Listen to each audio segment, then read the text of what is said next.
Good day everyone, I'm Teacher Dindo, Teacher on the Line. Magbibigay sa inyo ng mga kaalaman o impormasyon para po sa mga baguhan at tulad ko pa rin nagsisimula pa lang sa ating Facebook page.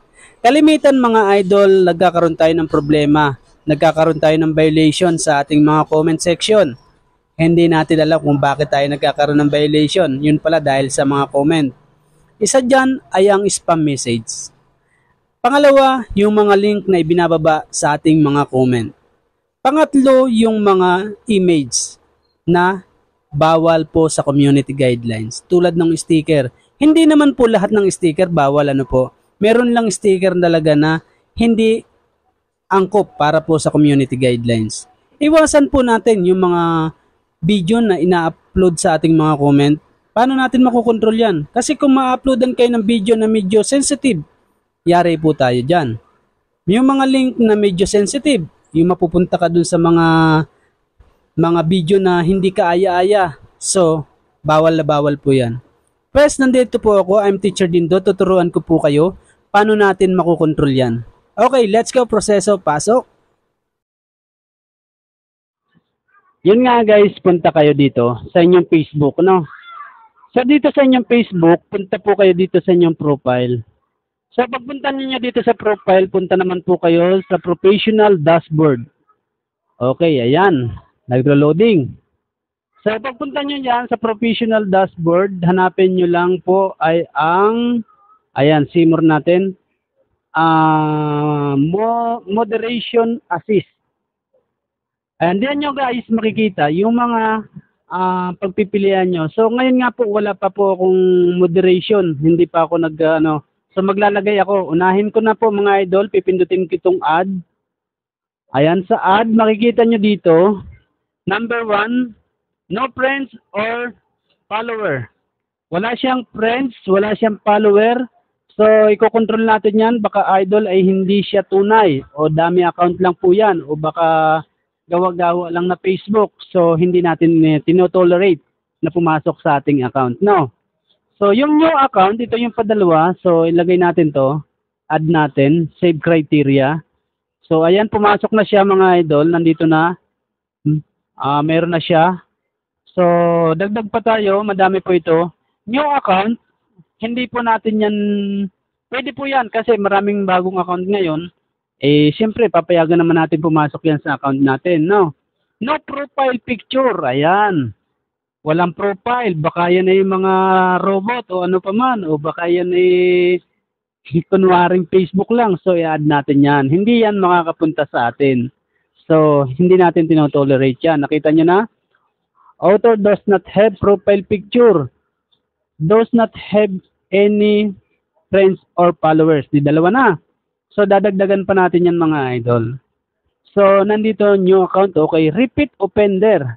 So, yung mga repeat offender, pwede rin natin yung, kasi pag click nyo po yan mga idol, yung repeat offender, author has had at least 3 comments reported, deleted, or hidden by admin in the past 30 days. Ayan, 30 days siyang hindi siya makakabalik sa atin. Pag 3 beses na natin siyang hinahide, no?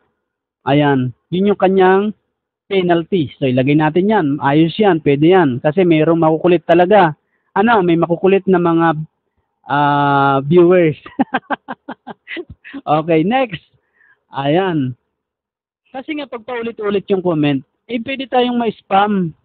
So, dito sa link and comment, ito naman yung mga nagbababa ng mga link.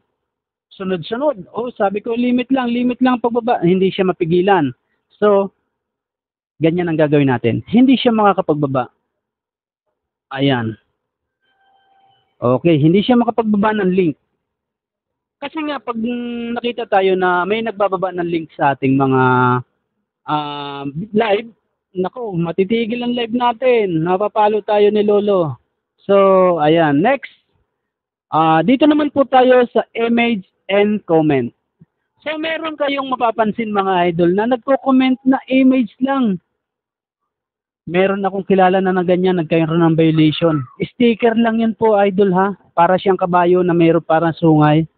Hindi siya po tinanggap. Nagkaroon siya ng violation. Hindi lang violation na restricted po yung kanyang account.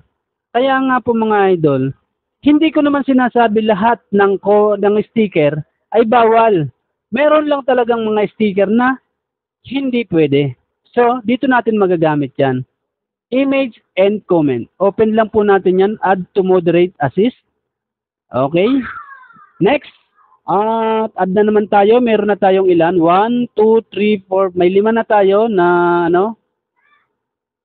Ayan. Profanity and comment. Hindi ko masyadong kabisado to. Tingnan nga natin mga idol. Ayun yung mga buwang mga comments na hindi kaaya-aya ay na-hide po ito. Automatic. Okay, lagay po natin yan.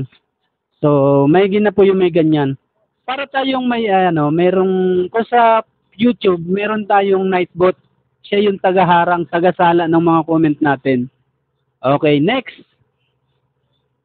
Meron tayong link to specific site. Ayan, meron nagbababa ng link para mapunta ka doon sa kanilang mga site. Ay pagdating nyo po doon yung site pala na yun, hindi pala maganda. Yun po ay may delikado pa rin. So, ano natin yan? Okay. Kailangan mayroon pala kayong dyan, mga sample na link, no? So, yung mga link na pwede nyong i-ban sa live ninyo. Pero, okay na rin yun. Ganun na lang ginawa ko para, So, yan. Next. Video and comment. Yan, meron mga comment na video yung binababa nila. Ay kung ang video na yan ay medyo masilan at medyo hindi kaaya-aya at bawal sa mga bata, di yari din tayo, no? Matitigil yung live natin, kakaroon tayo ng violation. So, ilagay natin yan. Okay. Halos lahat yata na ilagay na natin, no? So, may isa pa tayo na ilalagay na dapat din natin to. So, dito sa keyword and comment, ito po yun ng mga words na hindi dapat natin gamitin. Mayroong mga words na bawal. Tulad na lang po ng mga, yung sabi, hipayakap, F2F, ano ba yung mga words na yon? So, ganon. Ilalagay lang natin dito, ano yung mga words natin. Itatype natin dito, halimbawa ay payakap. Kasi meron kasing hindi nakakaintindi. Ano ba yung payakap? O, di ba? Hindi nila naintindihan, lalo na yung mga hindi sila sanay sa mga ganitong mundo ng social media, no? Hindi nila naintindihan yan, kaya ano natin yan. Halimbawa, F2F. Ayan.